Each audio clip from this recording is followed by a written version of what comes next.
Well, so thank you very much to the organizers for the invitation to be at this wonderful conference in honor of SN Bose, his 125th anniversary, and just actually of relevance to my talk, I just want to mention it's also the 160th anniversary of J.C. Bose, the advisor of the Bose that we're celebrating, who was also from Calcutta and was the first person to demonstrate in 1895 wireless transmission of electromagnetic waves 2 years before Marconi, who gets all the credit for it. And he also invented the microwave feed horn and everything about microwave technology, essentially, he invented back in the 1890s. So my field, modern picture of the universe, of cosmology, is really based on that technology. Not to mention the modern world, of course. But anyway, just wanted to give a yes. At that time, he gave the service in the presidency college without any salary. Oh, really? Yes. Yeah. Yeah. So anyway, he was a genius. Look him up afterwards. He's a really interesting person. Okay, so I wanted to tell you about two different topics that are both motivated by, I think I, like a number of people at this conference, am interested in the idea that due to maybe originally to Dubois-Violette and Kohn and others, that the structure of the standard model of particle physics may be telling us something about the geometry of space-time, in particular some sort of finite geometric structure of space-time. And so I wanted to tell you about two different topics related to that. The first part of the talk will be about recent pair of papers, but the shorter one, if you want to take a look, which is about to appear in PRL, is called CPT Symmetric Universe. And this is supposed to be a cartoon picture of that. It's a cosmological model, which I'll explain, in which the space-time after the Big Bang is the CPT image of the space-time before the Big Bang. And then the second part will be about work with Shane Farnsworth, who will be talking later this afternoon, based on an article in the Journal of High Energy Physics from earlier this year and work in progress. Basically about why one might suspect that actually the generalization of Riemannian geometry that may be more appropriate to capturing the standard model is not non-commutative geometry, but rather Jordan geometry, geometry based on commutative but non-associative Jordan algebras. Let me see. Are you having an experience? I have a feeling that the audience is hearing me much more loudly when I turn this way and less loudly when I turn this way. Yes. Well, is that?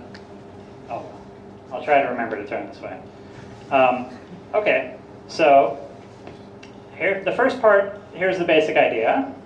So here's a little cartoon sketch of the expanding universe. Here's the slice at the top is the universe today. That's the 14 billion years after the Big Bang.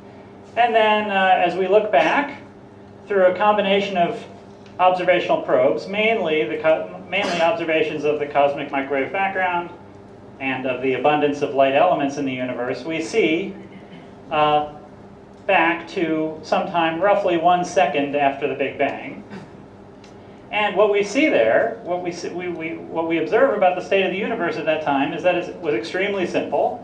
It was just an expanding radiation-dominated universe, and the geometry was an almost perfectly maximally symmetric space-time with tiny ripples, tiny density perturbations of a part in 10 to the 5, which appear to be well described by a Gaussian random field with scale invariant power spectrum.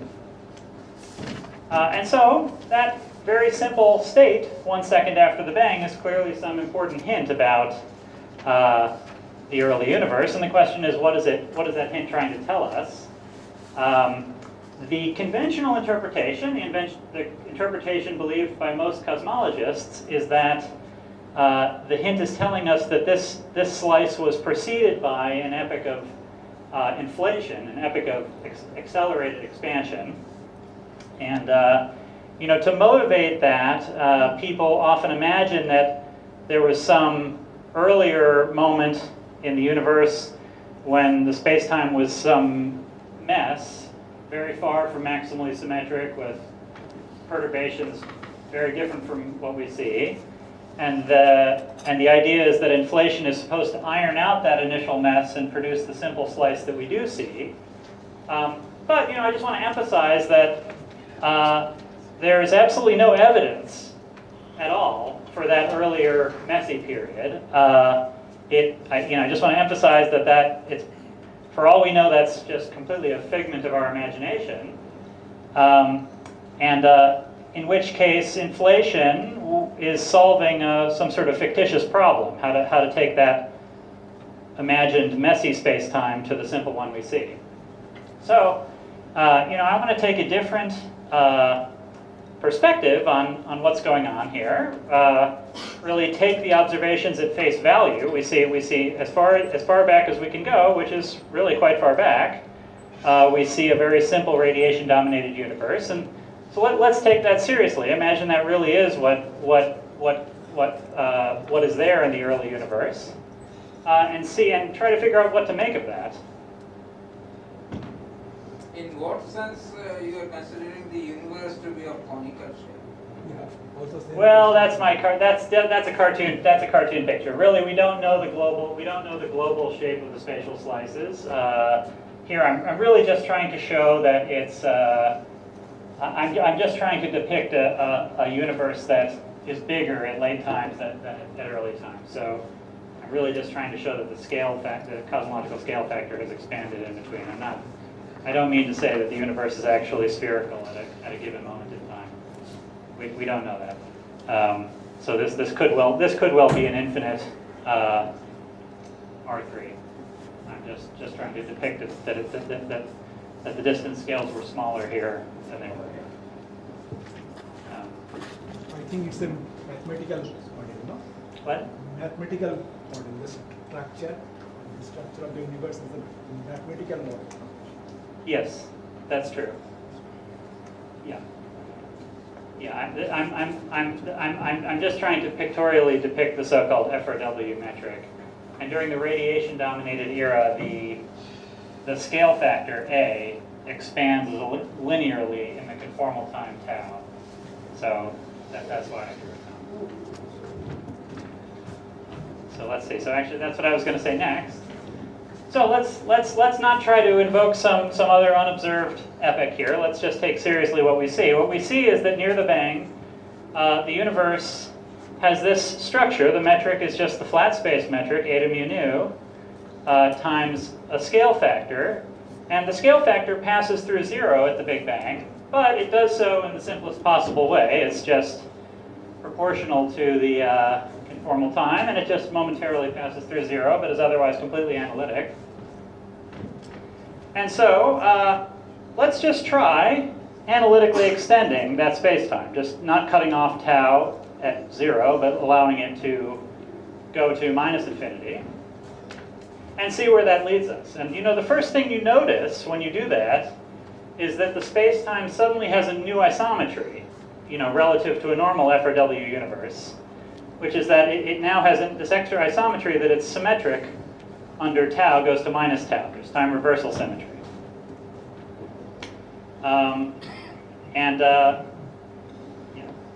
And so it's interesting because, you know, it's always been a bit of a puzzle that one thinks that CPT, the combination of charge, conjugation, parity, and time reversal, one expects that to very likely be a good symmetry of nature. So it's a bit of a surprise to look out and see that the state of the universe naively seems to spontaneously violate that symmetry. But does it represent Big Bang? Does this? This would be the bang here. This is the moment. So naively, if you extend the space-time back, the normal Big Bang space-time stops here when the scale factor hits 0. That should be absent. That's right. The normal Big Bang would be absent. What I want to say is the lower half cone would be absent. In that's right. That would be the normal Big Bang model has the lower cone absent. But I want to say if you do analytically extend the space-time, and so follow me for a moment. I want to say that explains a number of observed features of the universe. That's the idea. So the idea is that once you analytically extend the space-time, you have this new isometry. You suddenly realize, oh, actually, maybe the universe, the state of the universe, does not spontaneously violate CPT. It becomes possible to take the opposite assumption, that both classically and quantum mechanically, CPT is not spontaneously violated. That maybe the universe is in its vacuum state, but does not spontaneously violate CPT. And now, well, what do I mean by the vacuum state? So normally there's this ambiguity on curved space-time about what the vacuum state is, and in particular on FRW, that ambiguity is present. The isometries of FRW are not enough to pick out a preferred vacuum state usually. So the vacuum defined at late times by an observer in the room here is inequivalent from the notion of zero particles defined by a hypothetical observer at early times, or by other observers in between. But what I want to explain is that there is a preferred vacuum now that respects the full symmetry of the space-time, and in particular, respects CPT.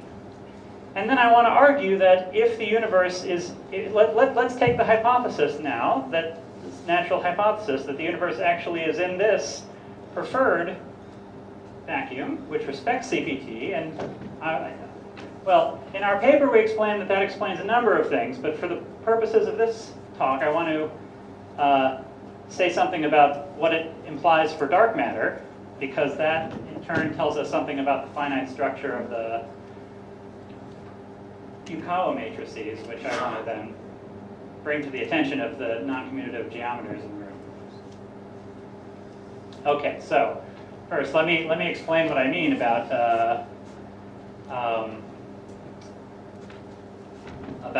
this. What do I mean by the CPT symmetric background? So imagine we have a single free fermion field living on that background spacetime, psi of x. So normally we would quantize that field by representing it. We take a basis of solutions of the Dirac equation and their charge conjugate solutions, and with coefficients given by in front of the positive frequency solutions, we have the annihilation operators of the field of momentum p and velocity h, and in front of the charge conjugate solutions, we have the corresponding creation operator for the antiparticle. Is that meant to be a dagger, not b dagger? What? Is that meant to be a dagger, not b dagger? Well, in general, for a general Dirac field, this would be b dagger. Okay. If this was a Majorana field, actually for the neutrino, I'm going to talk about neutrinos in a moment, and then indeed, that would A and B would be identified because it's a Majorana field. But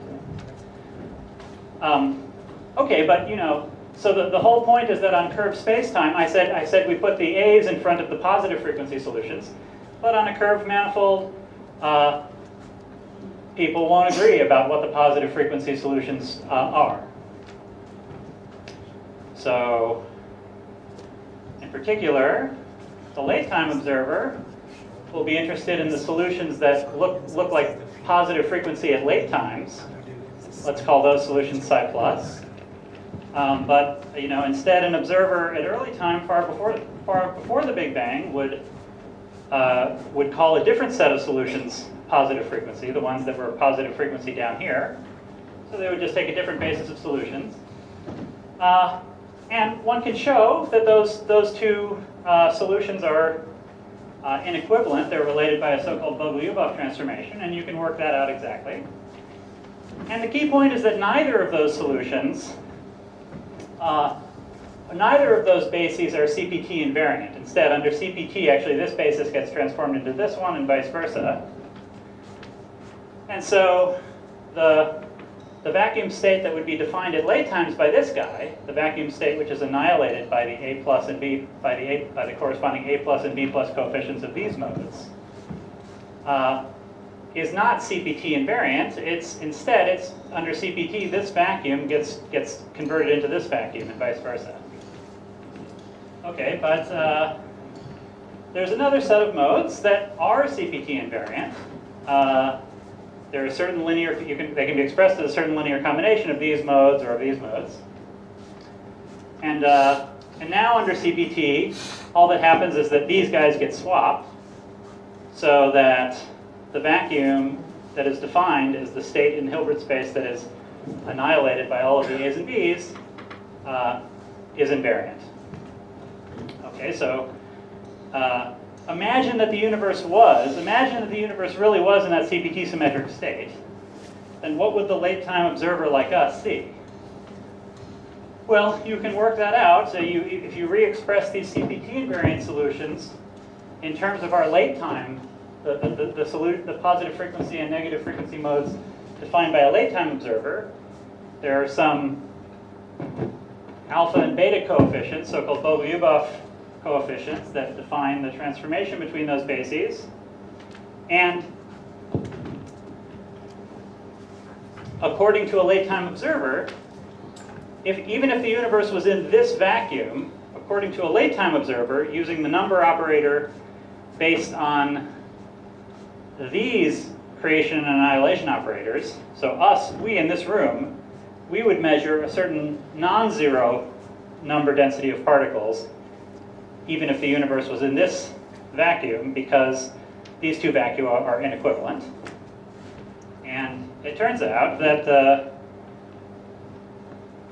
the number density of particles that we would see is proportional to beta squared, Bogoliubov coefficient beta squared, which is some analytic formula which let me not even explain necessarily what all the notation there.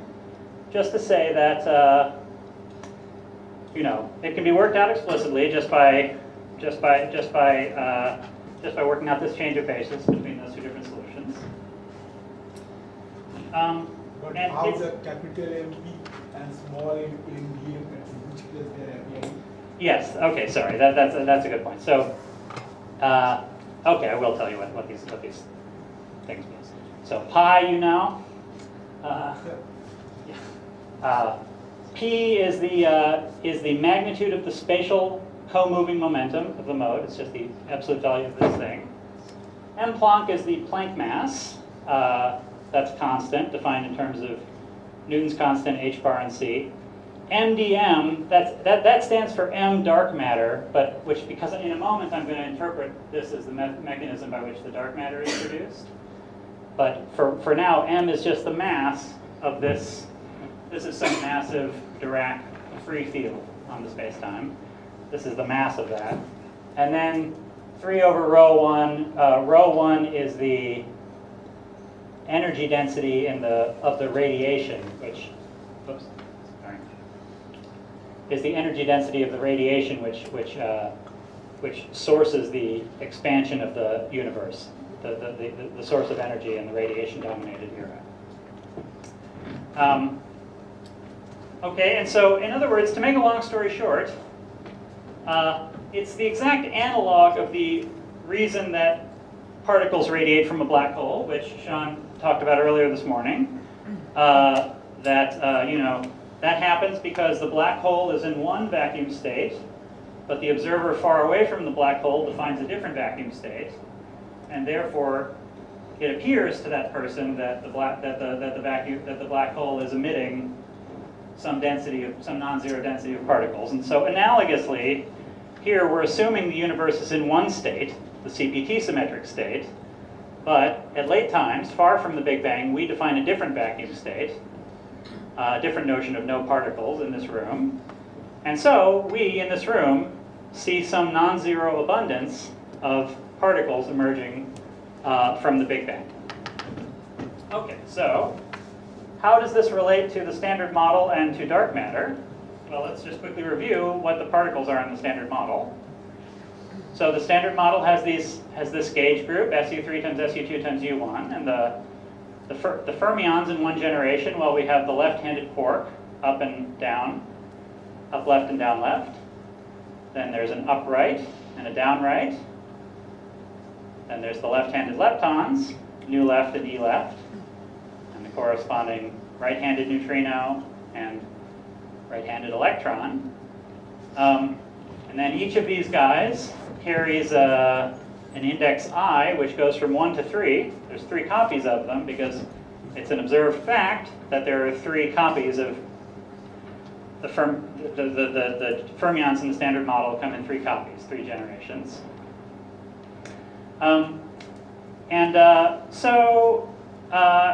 Okay, and so now they have some charges. The quarks are all triplets under SU3. The leptons are singlets. The left-handed fermions are doublets under SU2, while the right-handed guys are all singlets. And then they have a certain pattern of hypercharges. And then we've forgotten one very important particle, the Higgs doublet, which also has certain SU3 times SU2 times U1 charges. The important point that I want to take away from this is that normally, we seem to see evidence for dark matter in the universe. And one normally hears that the dark matter must be some new particle beyond the standard model of particle physics. Actually, there is one remaining particle in the standard model which could be the dark matter. In other words, there's exactly one particle that can still be stable, so can live for longer than the present age of the universe, and yet have not been directly detected yet. And that is one of the 3 right-handed neutrinos can still have that property. So in principle, one of the 3 right-handed neutrinos could be the dark matter. And so why don't you hear more about that? Okay, so let's imagine for a moment that one of the right-handed neutrinos is indeed stable, so it can be the dark matter candidate. So that turns out to be equivalent to saying that the Lagrangian has an extra symmetry. It's symmetric under nu right goes to minus nu right 1. And that symmetry, well, it kills all of the couplings in the standard model Lagrangian that would allow this particle to decay. But unfortunately, the usual story goes, it also kills all the couplings that let it talk to any other particle in the standard model. So it becomes a completely free particle. It's decoupled from the rest of the standard model. And so usually you would say, well, that's not a good dark matter candidate then, because how would it be produced in the early universe? If it doesn't talk at all to the rest of the particles in the standard model, how will it get created in the early universe? And so what I was trying to explain is that there's this other mechanism now. Once you realize that the universe can be in the CPT symmetric state, there's another mechanism to produce it, which is basically Hawking radiation from the Big Bang. And so you can calculate, by that mechanism, you can calculate the number density of that dark matter particle that would be produced, the number density of those neutrinos that would be produced, divided by the entropy density of the radiation in the early universe. That's a dimensionless ratio that's constant as the universe evolves. And it turns out to be given by some constant, which is just some 2's and pi's, times the mass of the dark matter over the Planck mass to the 3/2 power. And if you ask, what does the mass of that dark matter particle have to be? So you see the abundance you get, the amount of this dark matter you produce depends on its mass. And so for a certain, you can ask, what does this M have to be to get the right abundance, to match the abundance that we see, the amount of dark matter that we see in the universe today? And it turns out it has to be some mass like this. So this is about 1 billion times heavier than the proton.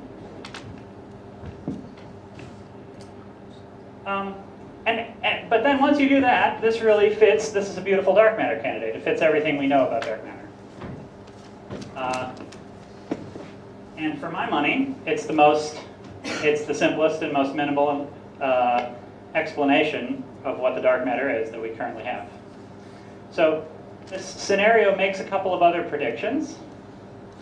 See, I'm trying to I'm trying to sell you on the scenario because then it says something interesting about the Yukawa couplings, which would be reinterpreted as statements about the finite Dirac operator in the standard model. And I want to draw your attention to that. But first I'm trying to give you the sales pitch for why you should care, what the evidence is for this picture. Sorry, so you're saying the neutrino is massive with this mass? Is that what you're saying? One of the right-handed neutrinos is massive with this mass, so that's right. One of the 3 species of right-handed neutrino. So this makes several predictions, this scenario, if this is really right, if this is what the dark matter is. So one is that, well, so in the standard model there's 3 heavy neutrinos and there's 3 light neutrinos, and this predicts that all 6 of those neutrino species should be Majorana particles, and in particular, the 3 light ones, because they're Majorana, they can mediate a process called neutrinoless double beta decay. And in this scenario, you can make a very specific prediction for the predicted rate of neutrinoless double beta decay. So you get a prediction. It's below what the current bounds are, what the current experimental bounds are, but people are building better neutrinoless double beta decay experiments that hopefully will detect this. So that's one prediction that will be tested. Another prediction is that, so currently what we know experimentally is we don't know the masses of these 3 particles. We only know their mass differences. But this predicts. But if this really is the dark matter, it predicts that the lightest of the 3 light neutrinos is massless. Okay, so there are cosmological experiments that are coming down and that measure the sum of these 3 neutrino masses, and they are getting close to testing, and will in the not too distant future test that second prediction also.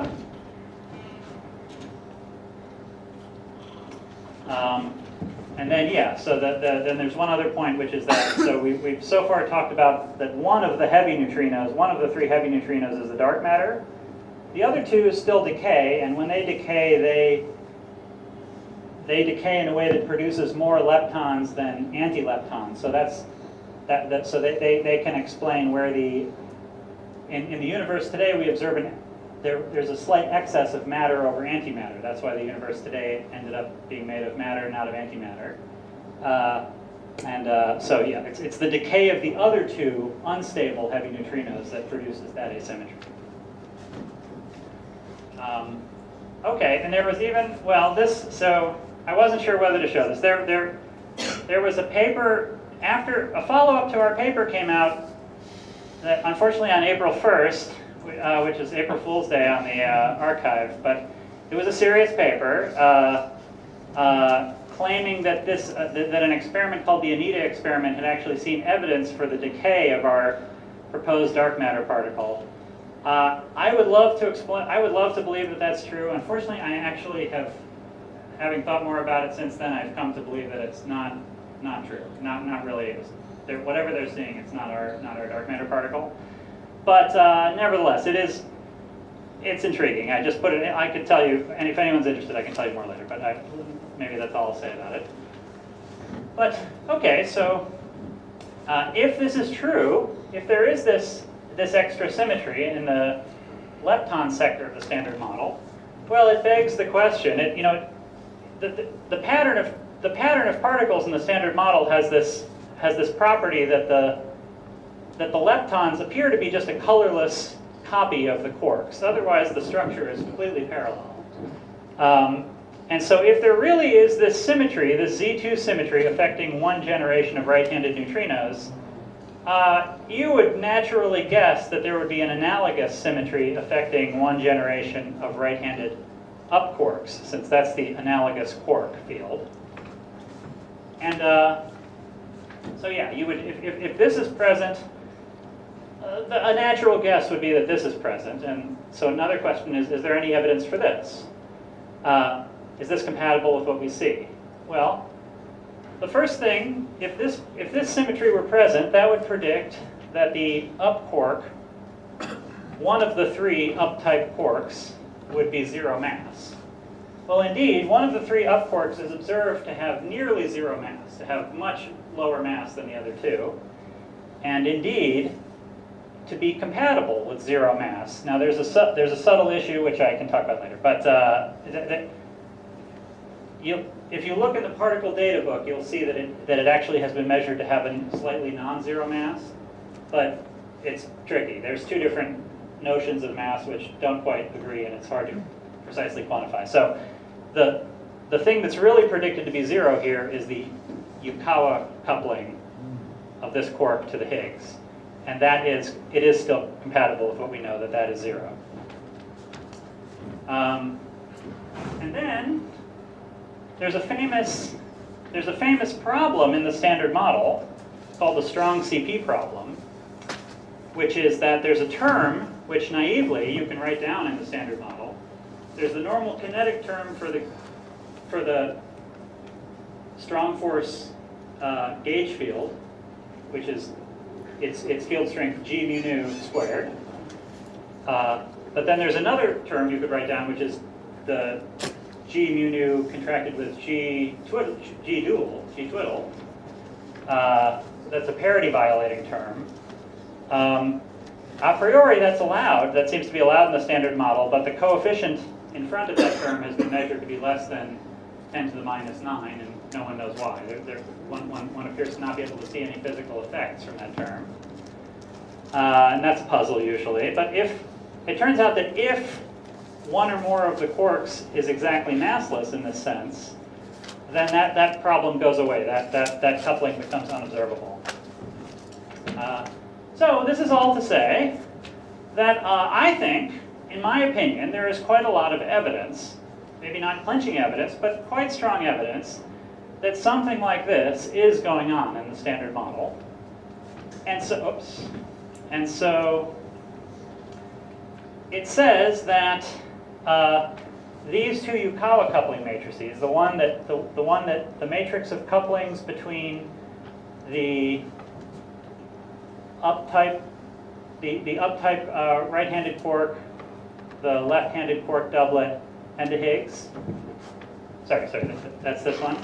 And then the corresponding neutrino Yukawa couplings relating the right-handed neutrino and the Higgs and the left-handed leptons. That instead of being arbitrary 3x3 matrices, that they have a first column which is 0. And anyway, I just wanted in Kahn's geometric reinterpretation of the standard model, where the Yukawa couplings are the entries become reinterpreted as the finite part of the Dirac operator, or the Dirac operator on the finite space that's tensored to four-dimensional continuous space. And so if this is right, it's saying something very interesting about the geometry of that space, which I leave it as a challenge to all the non-commutative geometers in the audience to explain. I think it's begging for an explanation. Okay, so that's all I was going to say for part one. And then, well, but maybe I'll pause. Are there any questions about that? Yes? If you have mu equals 0, then you let the Yukawa coupling will be 0. Yeah. But then all the commutations of the Dirac operator with the finite algebra don't suffer from this extra 0 in the Dirac operator. In the finite part of the Dirac operator, all the commutations, they close the algebra somehow miraculously, and everything goes the commutation with gamma, j. So if you put one parameter to 0, nothing dramatic happens. No, normally all the constraints normally what happens in non-commutative geometry is you put all the constraints you can, and you get that the finite Dirac operator is some matrix with a certain number of free parameters. These are just 3 among those 3 parameters. Okay. Yeah. So it's saying that there's some. Instead, apology. One other thing to say is, that so normally, so this is, it's important to stress that in the normal presentation of the standard model in non-commutative geometry, the three generations don't talk to each other in any significant way. They're just three copies of the same representation, and so those the usual constraints do not place this sort of any sort of generation-dependent constraint like this on the Dirac operator. So that's one of the interesting points here, is that it would require some model that would have the 3 generation property of the standard model included in a more intrinsic way, not just by copying, it seems. Okay. Yes. Such a large neutrino mass will not affect the neutrino oscillation experiments. Okay, good. So no, it will not. So the point is that there are 3 here in this. So there are 6 neutrino states here. There are the 3 left-handed. So there's 3 left-handed neutrino fields and 3 right-handed neutrino fields. And roughly speaking, those are so there are correspondingly 6 mass eigenstates. And the 3 heavy mass eigenstates are almost purely the right-handed fields. And the 3 light eigenstates are almost purely the left-handed fields. So the oscillation experiments deal only see the 3 light eigenstates. These very heavy states are completely invisible to those low energy oscillation experiments. And in particular, if one of them is decoupled, then it is really strictly invisible to it. So it's it doesn't there's no constraint on this. There's no, once these guys are much heavier than a certain mass scale, there's no constraint on them from the light neutrino oscillation experiments. So CP violation, Yes. will it be affected, not the strong CP, but small CP violation? CP violating. Yeah. Oh, yeah. Well, so it's still, again, it's still fine. You do observe there is now like two sigma evidence for CP violation, even in this light neutrino sector, and there's more not yet observed from these heavy neutrinos. But so no, it's okay. It's all compatible. So just having one of these guys. Having these guys be heavy does not mess up. There are independent CP violating phases that are in the mass matrix of these 3 light neutrinos, and that's the CP violation that is observed at low energies. Yeah, I wanted to point out what relation it has with relativistic. What relation with relativistic? What? General. With general relativistic mechanics? Yeah, because you're talking about dark matter. Mm-hmm. So you must have some relation. Yes. What's the question? I can't hear. What? What's the question? Can you I think, yeah, try this one. Oh, maybe I'll say. So the question was, what relation does this have to general relativistic mechanics or to general relativity? Because we're talking about dark matter. Some connection. Yes. So.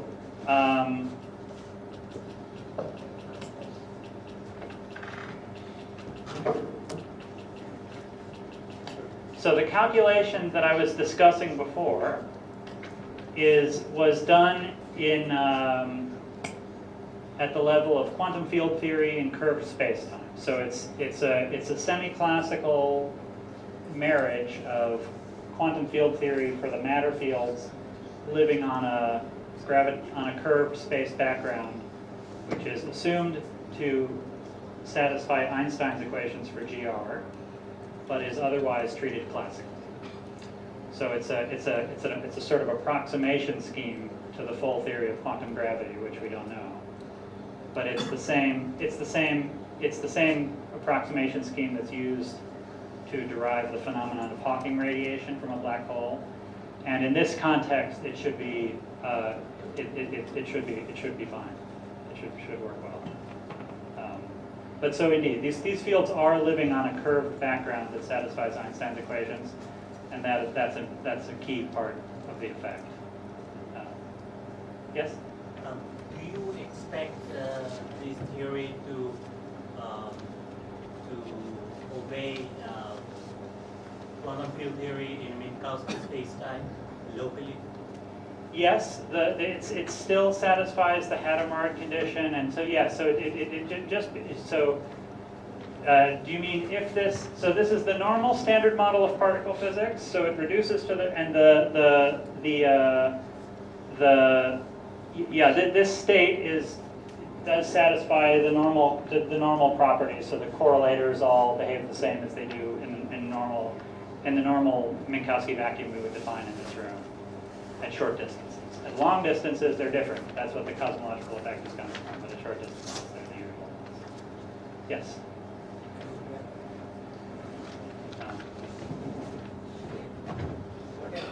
Just today,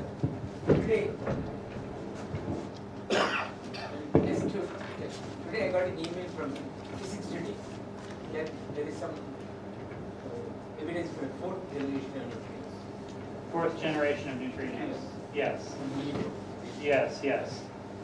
So that evidence. So in this model, there's just 3 generations of neutrinos. That evidence for mini-Boon, if it turned out to be real, the evidence for mini-Boon is very controversial because there are a number of. It's been very hard to make sense of it. There's two based on earlier work by Francesco.